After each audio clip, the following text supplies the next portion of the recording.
AFR On Demand is brought to you by Breck Golf. Try Beaver Creek today, just 20 minutes from downtown Baton Rouge in the Zachary area. They've got a PGA Tour driving range, a short game practice area, 30 to 40-yard practice shots. It's a great place to chip and putt and practice if you don't have time for a full round. Book your tee time today, golf.breck.org, golf.breck.org. Matt Moscona. I'm very important. After further review. Say it one more time. After further review with Matt Moscona. And here we go. Live from the Raising Cane studio. That's right.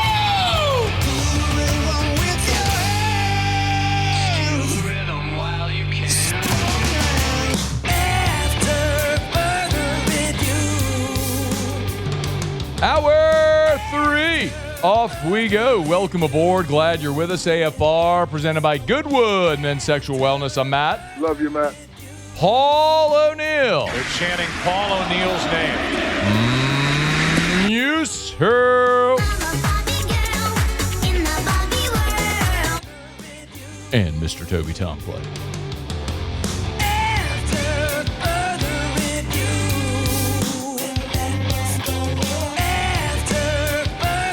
All right, we're here. Glad you are as well. 5 o'clock quitting time. Glad you're driving home with us. And oh, by the way, it's a hump day.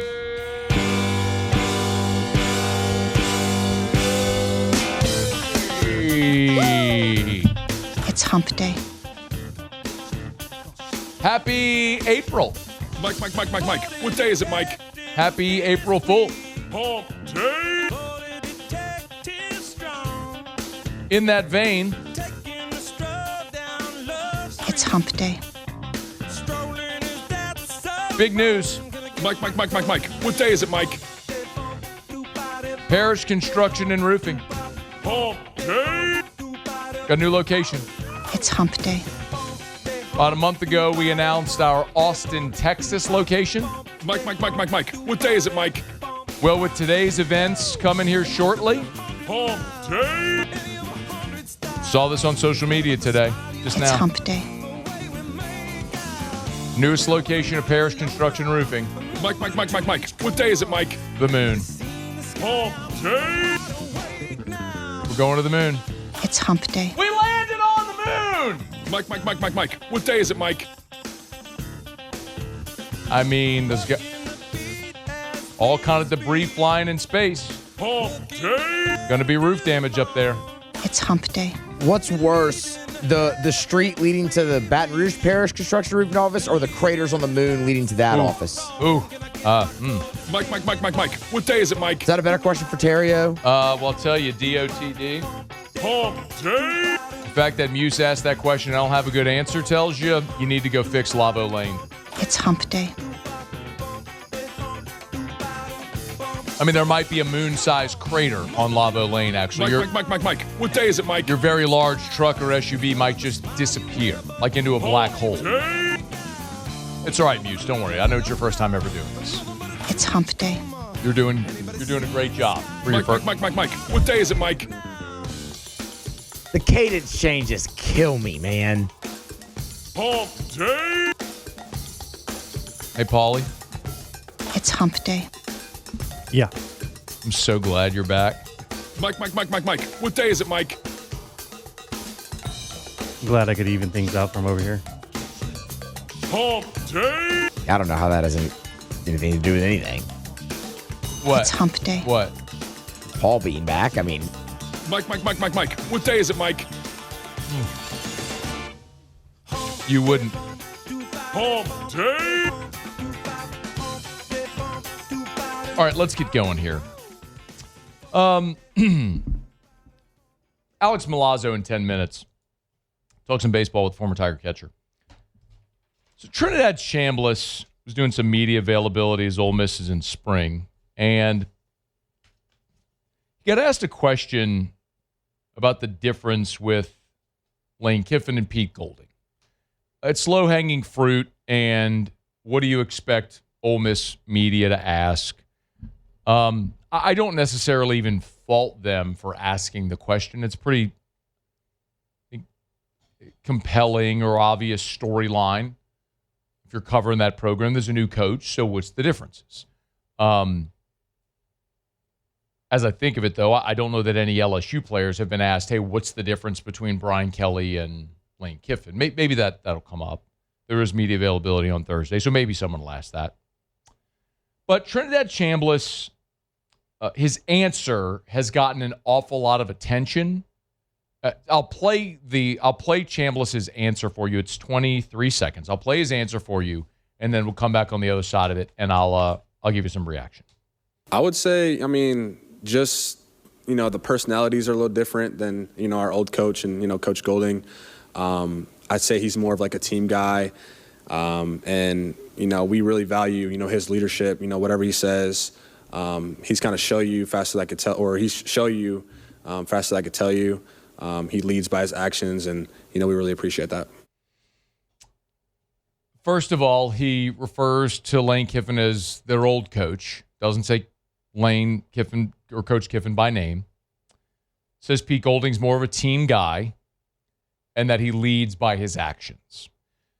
Those three things by most people have been interpreted not so much as a compliment to Pete Golding, but more of a criticism of Lane Kiffin. I don't know necessarily if that's how Trinidad Chambliss meant them to be interpreted, if he was criticizing Kiffin or if he was more complimenting Pete Golding. What I do know is that whatever you want to believe, and I don't just mean you, I mean the universal you. Whoever you are, wherever you are, through whatever prism you're looking at this or listening to that soundbite. If you're someone who thinks Lane Kiffin is a low-down, dirty, rotten scoundrel who left his team before the playoff, you're going to think that's Trinidad Chambliss confirming that he stinks. If you're someone who is an LSU fan and you want Lane Kiffin to be awesome here and you're fired up that he's in Baton Rouge and he left those runts to come coach LSU at a real school in a real stadium, then you're going to go, well, screw Trinidad Chambliss. He's mad because his coach left. Or how about the loyalty of the guy who brought you there? I mean, that's going to be the narrative. What I'll tell you about, I get two real reactions from me for this. Number one is, I'll remind you, one of the things Trinidad Chambliss said throughout the whole process of what was going to happen with Kiffin staying, going, leaving, all that stuff. The week that Ole Miss was getting ready to play Tulane in their first-round college football playoff game, Trinidad Chambliss was asked a question that if he was granted a waiver, what would that mean? Would he be back at Ole Miss if he were granted a waiver? Now, this is months ago, which feels like lifetimes ago, considering how much this whole thing has continued to evolve. But at that time, the strongly held belief by most was that Chambliss and Kejuan Lacey and Deuce Alexander, some other guys, were going to end up in Baton Rouge with Kiffin. Like, that was the strongly held belief. Now, we know what happened. Ole Miss kept winning. It became very complicated. The portal was open and Ole Miss was still playing. And so Chambliss, at that point, they wanted enough. He wasn't going to leave, and Ole Miss prioritized. And we all know what happened, okay? But at this point, the widely held belief was that Chambliss was going to go in the portal and end up with Lane Kiffin in Baton Rouge. So this was the week before the Tulane game when Chambliss was asked that question if he got a waiver. I would have to consider, what the best situation is for me, what I feel most comfortable with, who I trust the most, and just get a feel for, every possibility, really. So there's a lot that goes into that. Boy, did Ole Miss fans melt when they heard that. He also said, did you hear him, who I trust the most? Because we all know what the context of what that was he was supposed to be coming to LSU and joining Lane Kiffin. Who I trust the most? By the way, he could have stayed in Oxford with Ole Miss. Pete Golding was his coach at that point, who's already been installed as the permanent head coach. So if what you're suggesting is that this was a zero-sum game, Chambliss was always going back to Ole Miss, loves Pete Golding, hates Lane Kiffin, let's remember some context here. What I will say is this. There was an era of college football where I think where being relational as opposed to transactional was paramount. If you were a great recruiter, you were great at building relationships with the player, with the player's family, with the high school coaches, with your staff, whatever. It was relational. because the schools that had the resources were all sort of on a level playing field. And it was going to be about who you have the best relationship with, who's going to help you get to the pros, play the most, all that stuff. It's no longer like that. It's no longer relational, it's transactional. If you have a tie, the relationship may be the thing that breaks the tie. Or like if you're a kid from Louisiana who just wants to play at LSU, but you have an offer for $5 million from another school. Well, if LSU's at 4.5 and this school's at 5, maybe you take the discount to stay home to play your dream school. Like that could happen. I'm just throwing out numbers, by the way. But the point is, I think that in a different era, Pete Golding being more personable, relational, whatever, would certainly have served him well. In this era, I don't think it matters quite as much. And I'll give you an example of somebody that worked again, that did not work for LSU. And it's Jakeem Stewart. This is maybe the quintessential example. From New Orleans, being recruited by Frank Wilson, St. Aug, New Orleans high school legend. Frank does all the work to get Jakeem Stewart transferred from St. Aug to Edna Carr, reclassed, early enrolled, all the stuff. And Jakeem Stewart went to USC because USC paid him more than LSU did or was willing to. In a different era, 100 times out of 100, that kid's at LSU. 100 times out of 100. In this era, SC paid him more. He went to USC. All that to say, in this era, having a coach in Lane Kiffin who is, I think, clearly more transactional. I don't think Lane Kiffin is the guy that is going to go get to know every player on his roster and know their parents' names and their siblings' names and let them cry on their shoulder. I don't think that's Lane Kiffin. And in another era that might have worked against him, in this era, I just don't think it matters. I think it's far more like the NFL. And you have some guys that are players, coaches, and some guys that are just there to win.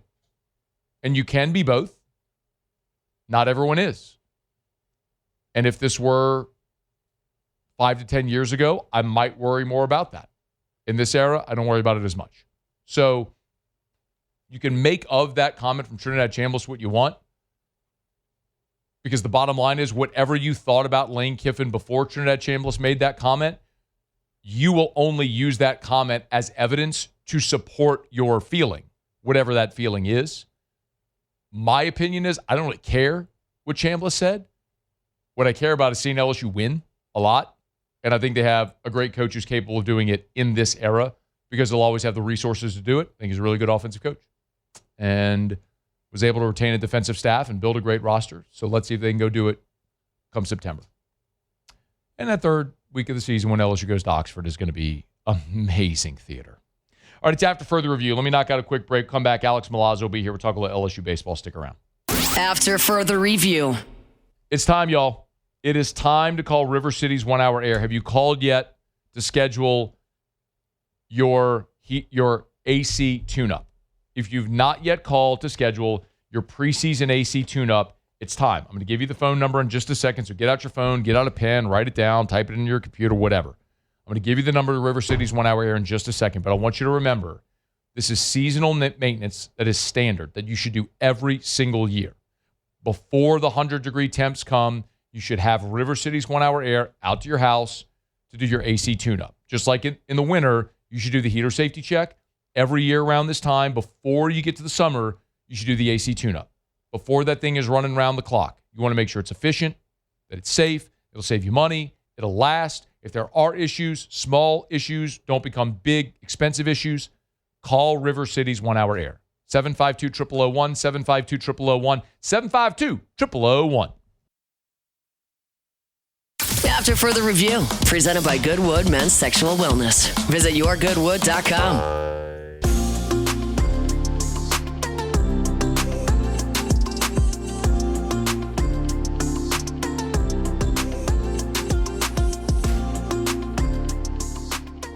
very happy. We need him. Both him and Omar, I think, are good offensive players, and, they're going to stay good offensive players if they can spell each other on the defense. And so it was good to get him back in there. And I liked his first swing, RBI single with 2 strikes, walked early in the game, scored a couple runs, and that was really, really good to see. And again, you put him in a situation like that where that's the 9-hole hitter, you could lose track of him, and he can drive in runs and be a productive player down there. Jay Johnson talking about Cade Arrambide returned for the Tigers on Tuesday night in the run rule win against Southern. Guy who knows what it's like to be the backstop for Jay Johnson is Alex Milazzo, good enough to hang with us for a couple minutes here. Yo, man, how are you? Doing good, Matt. How are you? I'm doing great, man. We appreciate it. Wish the Tigers were playing a little better, but still time to go. Give me a thought, if you would, on what you've seen so far from Cade Arrambide and Serna there behind the plate.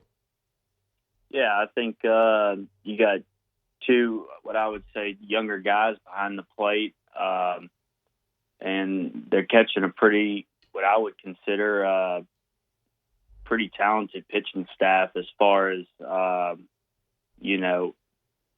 velocity, off-speed pitches, all that stuff. Now, I think it's at times can be kind of tough, going from pitcher to pitcher and adjusting to that. But so far, I think they've done a pretty good job of managing that as a whole.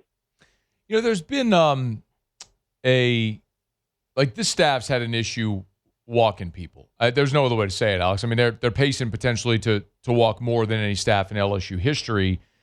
When you watch them from the perspective of being a catcher, what do you see as maybe being an issue there? Yeah, I think you got. I truly think you got a very talented pitching staff, and with that, I think there's going to be a lot more swing and miss in there, and there's going to be a lot of pitches in there that hitters are going to take because potentially not seeing it well or anything like that. So when it comes to that, you got a talented, high-level pitching staff. I think you could see the walks creep up when you're not commanding the strike zone as much, to the point where guys are taking pitches because maybe they don't recognize it. You got guys throwing with a lot more velo. Therefore, you have to be in the strike zone. And I think just some of the misses may at times can get a little big to where guys are spraying it around the plate, and hitters for the other team, it's almost an automatic no at times when the misses are kind of sprayed around, and then when it's in the zone, it's easily, easier to recognize that when guys are spraying it. But I do think there's a lot of talent on the staff, and there's a lot of swing and miss too. So you're going to have to throw strikes to force batters to kind of move the bat. As a catcher, what could you do as a catcher to help there? I think the biggest thing is some of these guys rolling out on the mound are young, and obviously with the transfer portal, this is the first time they're going through SEC, which I still believe the SEC's baseball-wise is different than anywhere else in the country. So I think just as a catcher, just reinforcing what's coming from the pitching coach and kind of expectations that, hey, man, when you step on that mound, we're not trying to strike everybody out, and getting those guys kind of settled in and having a strong presence behind the plate, really just in body language, whether it's talking, understanding the guy that's on the mound, and just kind of, I don't want to say being his biggest cheerleader, but being right there with them. I guess you could say in the foxhole with them, and then also having that presence behind the plate, I think is huge, and being able to go out to the mound and talk a guy through a big situation, or having him really kind of settling in and understanding like, hey, this guy's speeding up and the game's getting a little fast on him, being able to, change how you throw the ball back to him to slow his tempo down, or even go out there yourself without a coach having to call a timeout and settle him in. Alex Milazzo is our guest. I'm glad you brought up in that answer the pitching coach. So you got to work with multiple. Of course, Yeski was there. His first season was your final season in 24. And we've seen this before. Absolutely, we saw it last year, man. Guys like Chase Shores, who struggled early and became so dominant by the end. What would you say is like how Nate Yeskie is able to help develop pitchers during the season? I think the biggest thing for him, for Coach Yeskie, is he's not a guy that's just gonna go out and work with, like, let's say these 5 to 10 arms, and that's where his focus is. He's always, and something I was really impressed with working with Coach Yeskie is he's all about developing the entire staff, and even throughout the season, you would watch him putting a big emphasis on a guy that might not be at the head of rotation or might not even be available or is on the active roster for the weekend and in bullpens that week.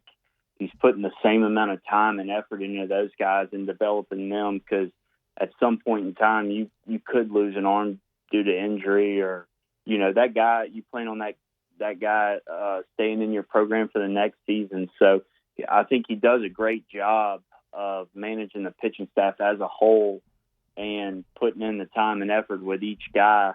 But something I really loved about Coach Yeskie was just the competitive mindset, and not only that, just kind of his temperament. You know, he's he's got some fire to him at times, but he's very, very even keel. You know, no matter how good things get at times or how bad things get at times, he's very even keel, and he's always coaching, and he doesn't let the emotions kind of take over that aspect of things.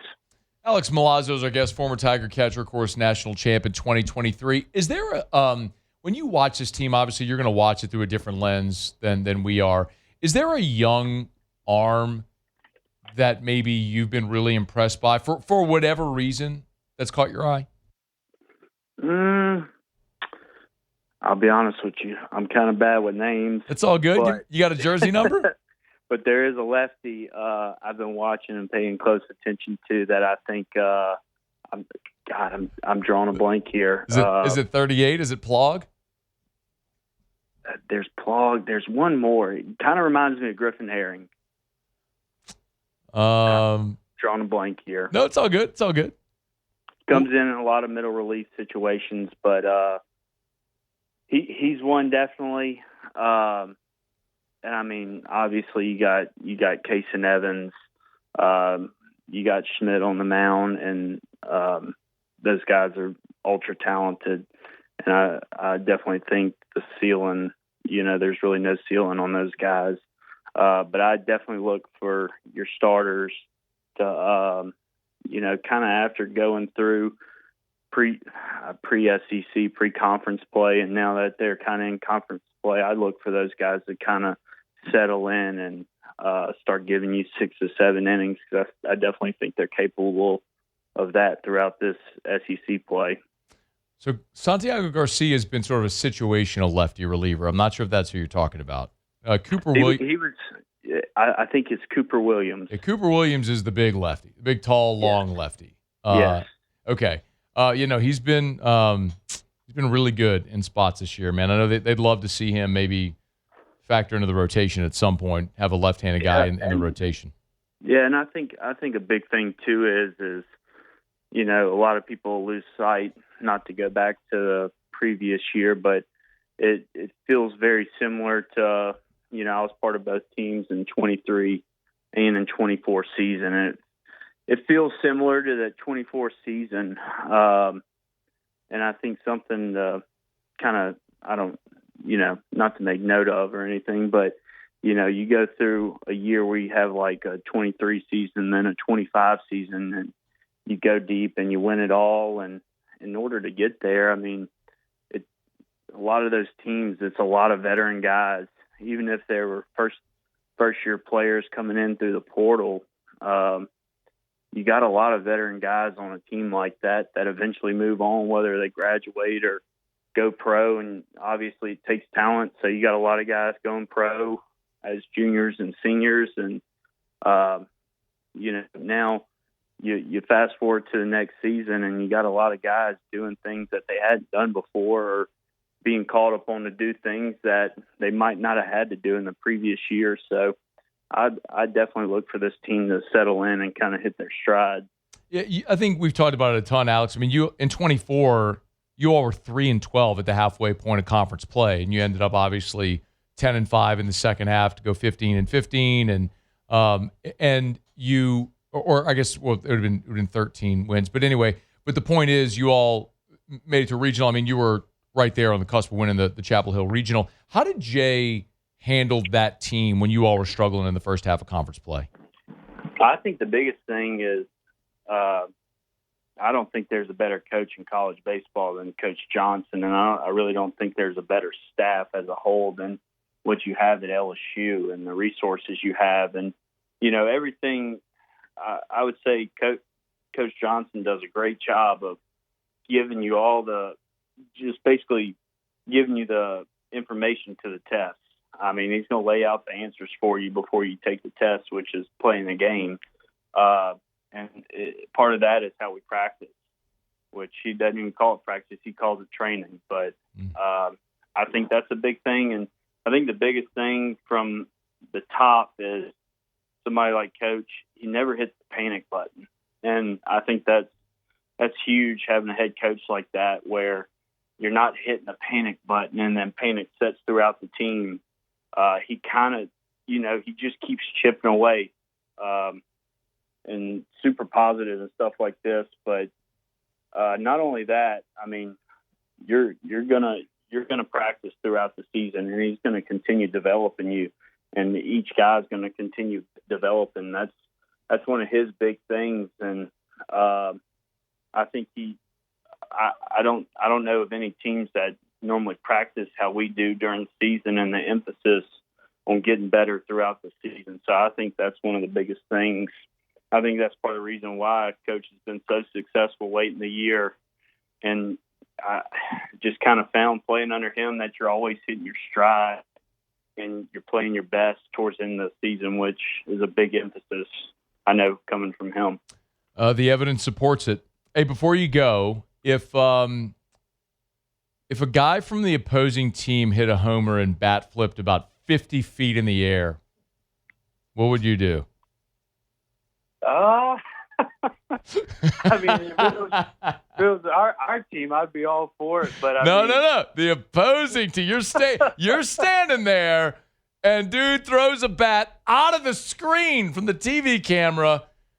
What are you doing? I mean,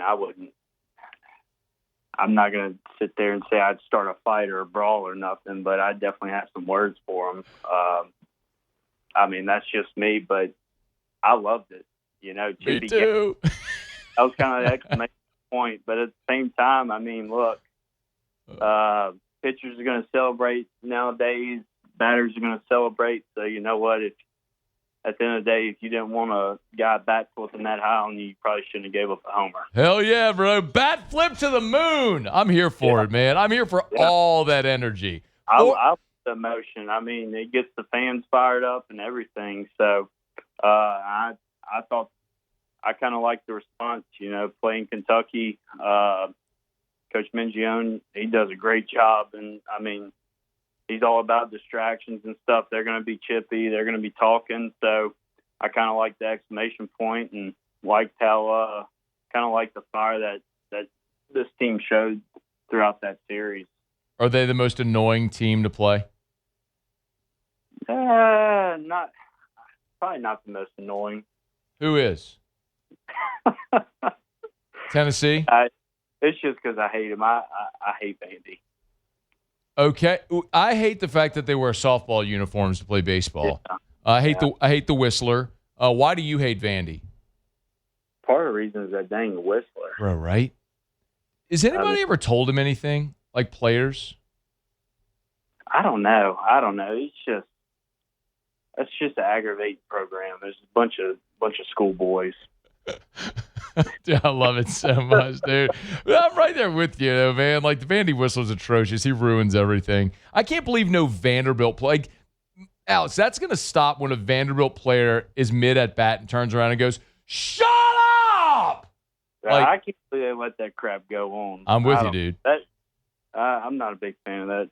No, he's the worst. Stuff. I don't know. I'm right here with you. Try hard. I'm right. A bunch of tryhards. I love it so much. Alex Milazzo, national champ. Hey, what are you doing now, man? Fill everybody in. Man, I am working, living the life, married, raising a dog, training him for hunting purposes, hunting all across the country, duck hunting all across the country, and enjoying life. That's for sure. I'm not stressing about the next baseball game. That's for sure. The biggest issue right now I got is I lost my wedding ring, so I got to find that thing. Why did it come off? Man, I hate wearing that dang thing for some reason. I don't know. I just need to get a tattoo or something on my finger. I normally take it off when I get home, and I don't know. I lose crap all the time. Hey, man, get the little rubber wedding bands. I made that change mostly because I kept gaining and losing weight, so my ring wouldn't fit, and you have to get a resize or get a new one. So finally, I just went to the rubber ones. You barely even tell it's on your finger. Yeah, I'm hoping I don't have to get a resize anytime soon. I'm gonna try to keep that married weight off. Yeah, bro. Stay at your playing weight. Life's way better when you stay at your playing weight. Hey, man, great to catch up as always, man. Thank you for the time. We'll visit down the road, all right? Yeah, appreciate it, Matt. Y'all have a good one. Same, man. Same to you. It's Alex Milazzo. It's After Further Review brought to you by First South Farm Credit, firstsouthland.com. A guy talking about training his hunting dog. You know what you got? You know what you need if you got a hunting dog? You need hunting property. You need somewhere to go hunt. You know who can take care of that? First South Farm Credit, firstsouthland.com, firstsouthland.com. People buying hunting property? It's time of the year, man. You just off a hunting season. You don't want to be hunting on someone else's property next year. You want to be hunting on your own land? Cool. Let First South Farm Credit help. firstsouthland.com, firstsouthland.com. It's not just agriculture. Yeah, they can get you 1,000 acres for agriculture if you need that. But you want to buy that 20 acres of land to build your dream home, you can do it. Maybe you work in New Orleans, but you want to live on the North Shore. You want that land in Tangipahoa Parish. They can help you with that. They got office in Amite. It's First South Farm Credit, and it's great tax benefits as well as a landowner. So maybe ask your CPA about the benefits of owning recreational timberland. FirstSouthland.com, FirstSouthland.com. If you're thinking of buying land, your first call should be to First South Farm Credit. FirstSouthland.com. All right, y'all, it is After Further Review. Been a really good show. You miss anything, you can catch it on demand. We recap the LSU win over Southern. Let's hear from Zach Wilson, interview he did with WWL Radio. Circle back to some of what Lane Kiffin had to say during his press conference a day ago. Tigers will be back on the practice field on Thursday. We'll be there for that media availability, and we'll let you know what we see. We'll not going to break, come back, and a few potential changes coming to the NFL season in 2026 and beyond. We'll talk about next, and Jimmy's here in about a dozen minutes. It's AFR. After Further Review. REV. Let's Rev. Let's Rev.com. Let's Rev.com. Let's Rev.com. Remember, when we're talking about Rev, this is for your home or for your business. So this is your internet service provider. So if you're not happy with your current internet service provider, you need to call Rev. Or maybe you are happy with your internet service provider, but you're just not aware yet that there's a better option, because at Rev, they're local. And when you call Rev, that call center, you're not getting forwarded to a call center overseas or in another state. They're right here in South Louisiana. And also, they're going to have better pricing, better people, and quite honestly, better service. Because at Rev, they're backed by an all-fiber network and lightning fast speeds up to 5 gigs. Make everything with your business or at your home more efficient. They also do phone and cable and security and home automation, all of it. Let'sRev.com. REV. Let'sRev.com. After Further Review, presented by Goodwood Men's Sexual Wellness. Visit yourgoodwood.com.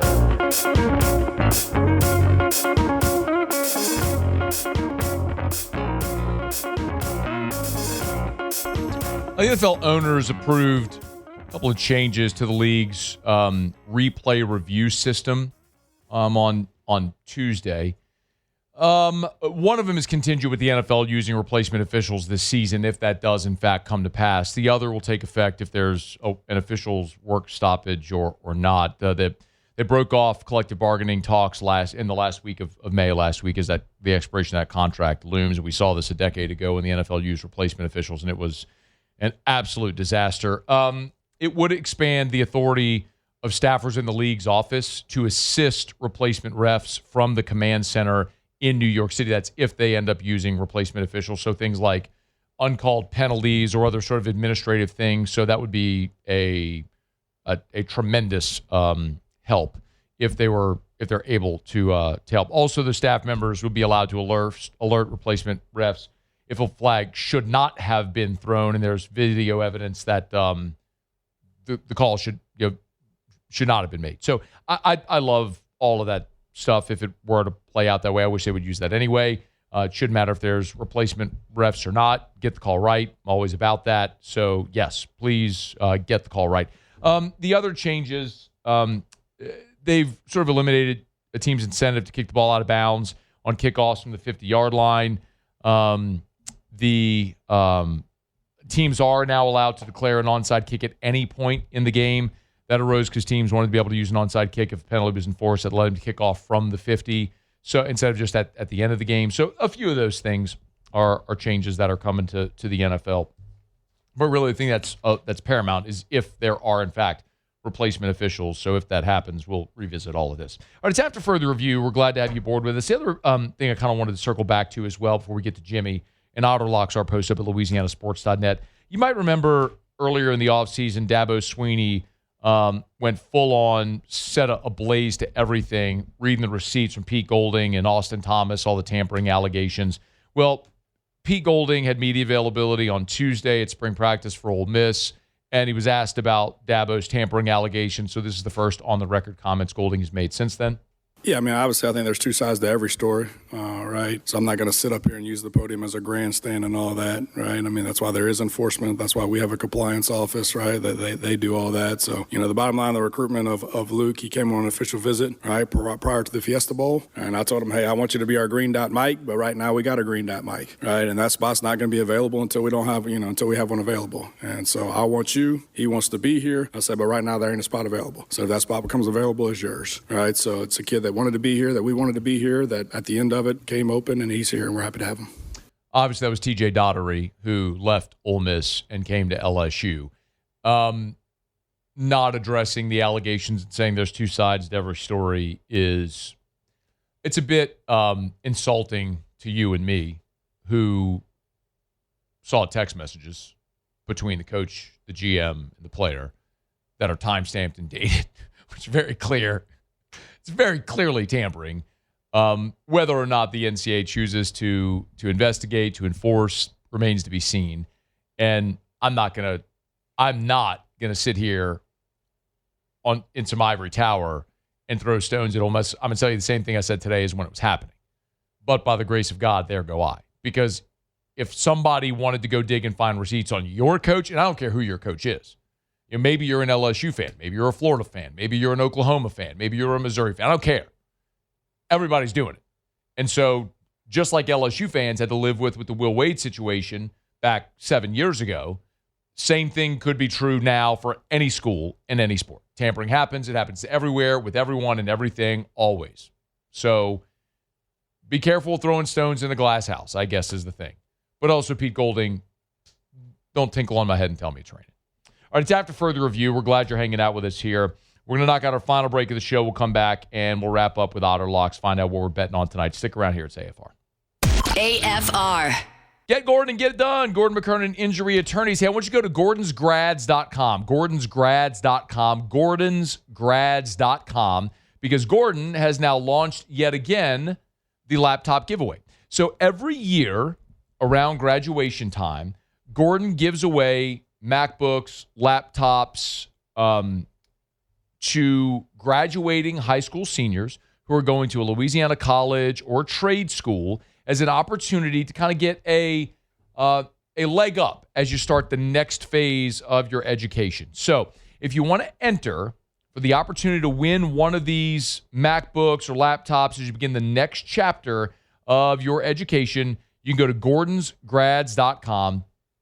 to get all the info. You got to submit an essay or a 90-second video saying why you deserve to win, but you can go submit your entry over at gordonsgrads.com through the end of this month. April 30th is the deadline. gordonsgrads.com. After further review, presented by Goodwood Men's Sexual Wellness. Visit yourgoodwood.com. Down the stretch we come. Final segment here on a Hump Day edition of AFR, presented by Goodwood Men's Sexual Wellness. Yourgoodwood.com. Yourgoodwood.com. One thing left to do. Let's find out what we're betting on tonight. It's time for Otter Locks. Otter Locks. All right, time to win some money. Presented by Total Maintenance AC Repair. Same-day service means you will never sleep hot. 480-1000. We are Total Maintenance. I think it's safe to say that I won the bet. You, Otter, what up? Your boy Schlittler looked good again today. Yeah. Closed it out. Schlittler. Three final. Yep. Schlittler. Had a 4-0 lead in that game. Yeah, they held on. They got a little interesting at the end, but the little lab pitcher, he was throwing 90 before they got him in the Yankees high velocity lab, and man, there he. I remember him last year in the playoffs. So Yankees off to a good start. Man, they're built for a run as far as their depth as well. So and Big Boy is struggling right now. So lock it up. Championship. TJ Houshmadilla. They got a team out west that might have something to say with that, but not worried about it. See, they're really good. They're really good this year. TJ Houshmadilla. TJ, who's your mama? Lock it up. Championship. little Big George is gone. You realize that, right? He's gone. Yeah, I know. Trust me. I know. Yes, you know. Yes, you know. Let's get to the crown tonight. This is one of these NIT Vegas tournaments pay-for-play deal. We got a little purse tiered on how the teams finish. 8-team field. 2 quarterfinals tonight, 2 quarterfinals tomorrow. Matt, boy, we really rode the Oklahoma Sooners, man. They lost so many close games over the course of the regular season and finally got hot. They were covering at the end of the regular season. We had them every time in the SEC tournament. They were 3-0 against the spread. Obviously, they won their first 2 games, lost their last. But this is out of hand, man. They're up to 8.5. It was at 9.5 earlier. But today, it's settling at 8.5. Colorado's a solid team. That's just way too many points in a tournament like this. We're going to take the Colorado Buffaloes plus the 8.5. Then the nightcap's going to tip off right around 9:30 tonight. Baylor and Minnesota. Baylor, underachieving team. Minnesota, maybe a little bit overachieving. I like the fact that you have one coach that's been coached at championships, coached a lot of tournament games, and a veteran coach. You got another coach who's a first-year coach from Colorado State, Enrico Medvedev, and man, they're excited to play here. And remember, Nebraska won it last year. They kind of catapulted that championship into what they thought was some momentum carrying into this year. But I just like this kind of a minor bowl game here. Minnesota's way more excited to play than Baylor. We're going to take the 3.5 in that one. Yeah, it's interesting that the who's actually excited to be there angle certainly can play here. So Colorado plus 8.5, Minnesota plus 3.5. 2 dogs tonight in the Crown Tournament on the hardwood. Where are you tomorrow? We are at we are at the Bally's. We are at the DraftKings Sportsbook tomorrow. Yes, 11 a.m., 1 p.m. We're making our last push for their March Madness promotion. So looking forward to getting back where we started off the first 2 days of the NCAA basketball tournament. All right, Otter. Good luck. Thanks for the time as always. All right, good luck. All right, man. We'll see you. That's Jimmy Ott. Catch Jimmy and Charlie every weekday, 11 to 1, live at lunch. I want to remind you about Arco Power System. Generators built for businesses, as they say at Arco Power Systems. Our business is your business. It's what they do and how they do it. They're the backbone that supports this region when people are getting through hurricanes, bad storms. They've literally had Black Hawk helicopters and National Guard pick up their workers to bring them to get essential systems back online. And yes, when we talk about hospitals and plants and key facilities and municipalities. Arco is there for that, but also grocery stores and gas stations and banks and schools and everything that might need industrial generator power. Basically, when the power goes out, what does that mean for your business? Arco Power Systems offers these critical backup energy solutions, and everything's turnkey. They can sell, service, install, rent you those industrial generators for your business. Arco.com, Arco.com, ARCCO, Arco.com. And remember, not just Baton Rouge. North to Little Rock, east to Mobile, west to San Antonio. Draw a big circle. If you're in that footprint, they service you. Arco Power Systems, ARCCO. That's Arco.com. All right, y'all, it is After Further Review. Big shout out, as always, to Goodwood Men's Sexual Wellness, title sponsor on our Wednesday shows all throughout the year. LSU football is back on the practice field Thursday morning. We do have media availability, so we'll make sure on tomorrow's show we'll get your practice report. We'll have player interviews. Kendall Rogers will be here tomorrow. Ben McKee, who covers the Vols, will preview the LSU-Tennessee baseball series. So a ton on tomorrow's show. We'll look forward to seeing you then. Muse, Paulie, thanks. Y'all have a great night. We'll see you tomorrow at 3. AFR. Rained yesterday, rain today, rain in the forecast tomorrow. We live in Louisiana, in the mold capital of the world. Rain, humidity. It is wet and humid, breeding ground for mold. If you have mold or think you might, you need Parish Restoration.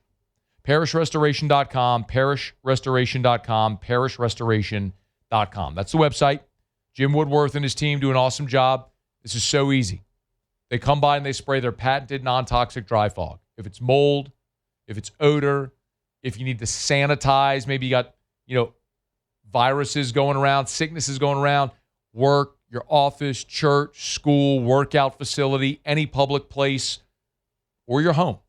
From the largest commercial building in the state to your home, anywhere in between, you need Parish Restoration. Give them a shout or log on to ParishRestoration.com.